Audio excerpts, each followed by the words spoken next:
Assalamualaikum warahmatullahi wabarakatuh. Saya Raena, calon guru penggerak Angkatan 9 dari SMA Negeri 7 Sarolangun, Provinsi Jambi.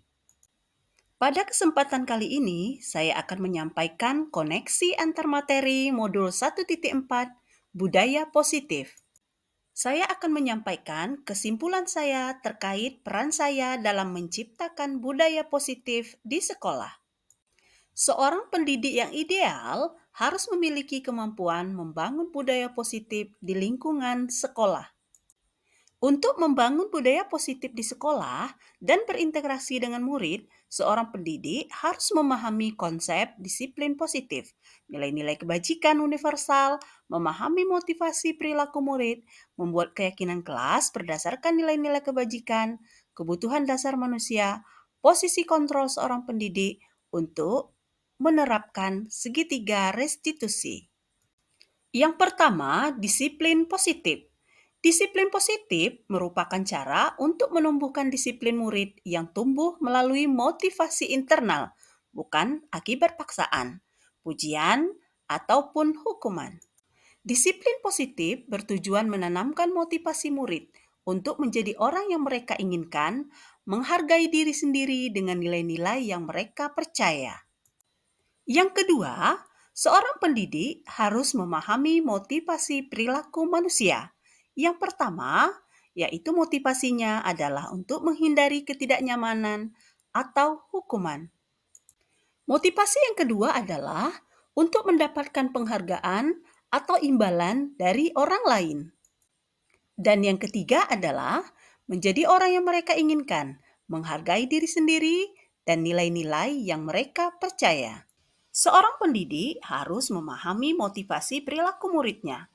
Jika dia melakukan sesuatu hanya untuk menghindari ketidaknyamanan atau hukuman dan mendapatkan penghargaan atau imbalan dari orang lain, maka motivasi tersebut masih bersifat eksternal. Namun sebaliknya, jika seorang murid melakukan sesuatu karena memang dia ingin menjadi yang mereka inginkan, menghargai diri sendiri dan nilai-nilai yang mereka percayai, maka motivasi tersebut sudah bersifat internal. Nah, motivasi internal inilah yang merupakan menjadi tujuan disiplin positif yang akan menjadi budaya positif murid di sekolah. Seorang pendidik harus menghindari pemberian hukuman dan penghargaan. Semua itu bertujuan untuk meminimalisir munculnya motivasi eksternal. 3. Keyakinan sekolah atau kelas. Keyakinan sekolah atau kelas dibuat berdasarkan curah pendapat murid berdasarkan peraturan yang telah ada, kemudian disarikan menjadi nilai-nilai keyakinan kelas. Nah, keyakinan inilah yang menjadi landasan dalam memecahkan permasalahan di dalam sekolah atau kelas. Keyakinan kelas berupa pernyataan positif, konkret, dan rinci, mudah diingat dan dijalankan. 4. Kebutuhan dasar manusia. Ada 5 kebutuhan dasar manusia. Yang pertama, bertahan hidup. Yang kedua, kasih sayang dan rasa diterima. Yang ketiga, penguasaan. Yang keempat, kebebasan. Dan yang kelima adalah kesenangan. Nah, kelima kebutuhan dasar manusia inilah yang menjadi motif dari tindakan atau perilaku manusia atau murid. Terdapat 5 posisi kontrol seorang pendidik, yaitu penghukum, pembuat rasa bersalah, teman, pemantau, dan manajer. Dari kelima posisi kontrol, sebaiknya seorang pendidik harus memiliki posisi sebagai manajer, karena pada posisi ini murid menjadi pribadi yang mandiri, merdeka, dan bertanggung jawab atas segala perilaku dan sikapnya, yang pada akhirnya dapat menciptakan lingkungan disiplin positif.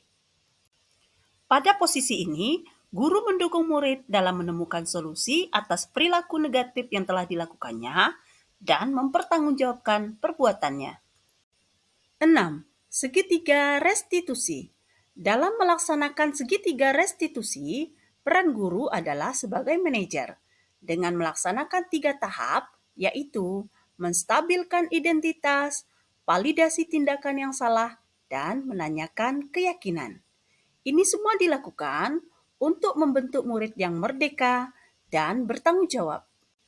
Keterkaitan antara materi disiplin positif, motivasi perilaku manusia, posisi kontrol restitusi, keyakinan sekolah atau kelas, dan segitiga restitusi dengan materi sebelumnya yaitu filosofi Ki Hajar Dewantara, nilai dan peran guru penggerak, serta visi guru penggerak, yaitu bahwa dengan menjalankan budaya positif di sekolah, niscaya tujuan pendidikan berdasarkan filosofi Ki Hajar Dewantara, yaitu pendidikan yang berpihak pada murid melalui peran pendidik dengan berkolaborasi semua pihak dalam menjalankan tuntunan sesuai kodrat alam dan kodrat zamannya, maka visi sekolah akan tercapai dengan baik.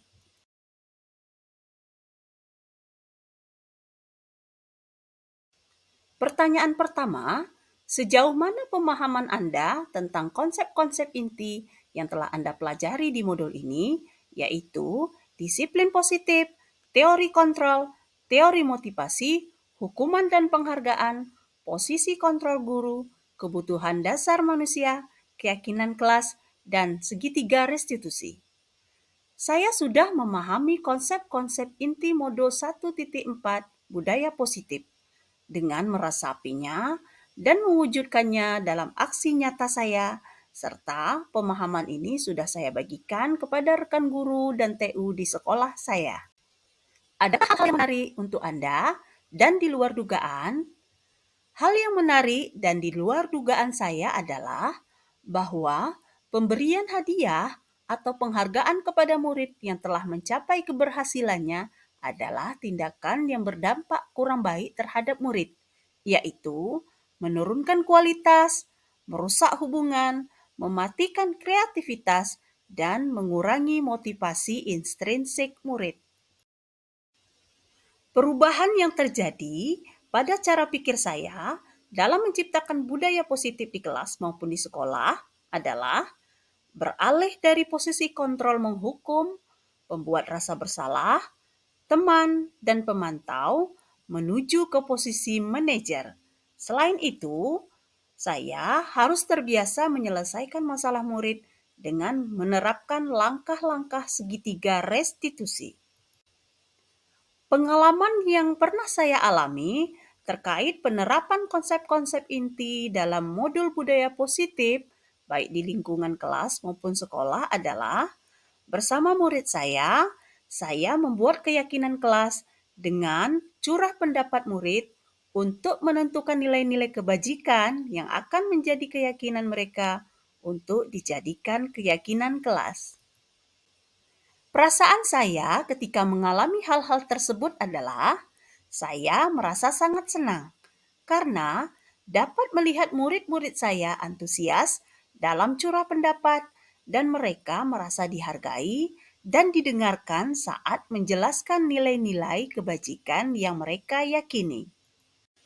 Terkait pengalaman dalam menerapkan konsep-konsep tersebut, yang sudah baik adalah dan yang harus diperbaiki adalah hal yang sudah baik diantaranya murid-murid mulai menyadari setiap kesepakatan yang telah mereka sepakati harus dijalankan.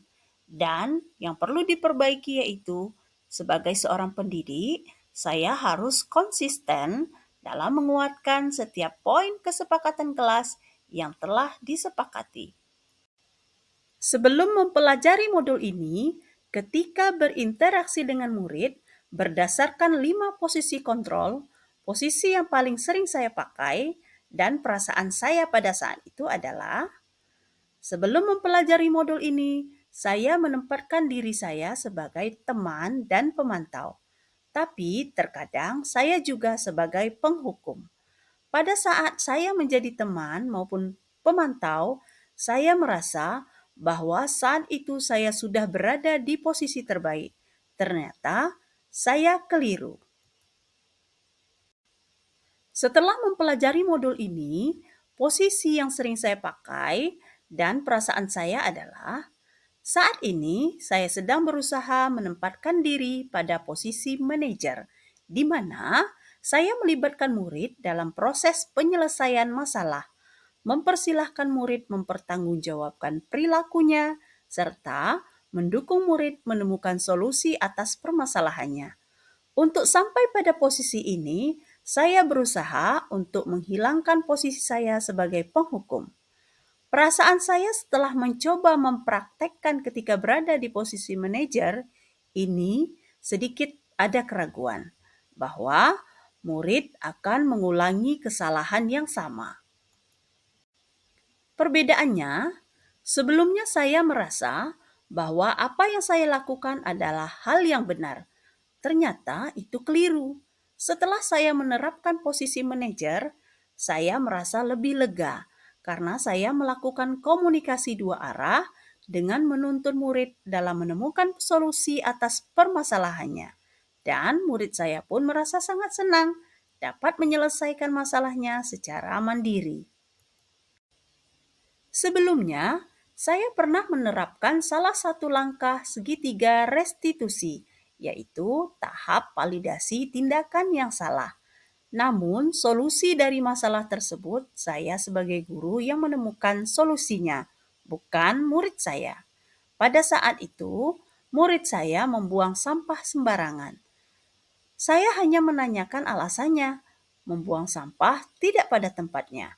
Setelah itu, saya meminta murid tersebut untuk membuang sampah pada tempat yang sudah disediakan.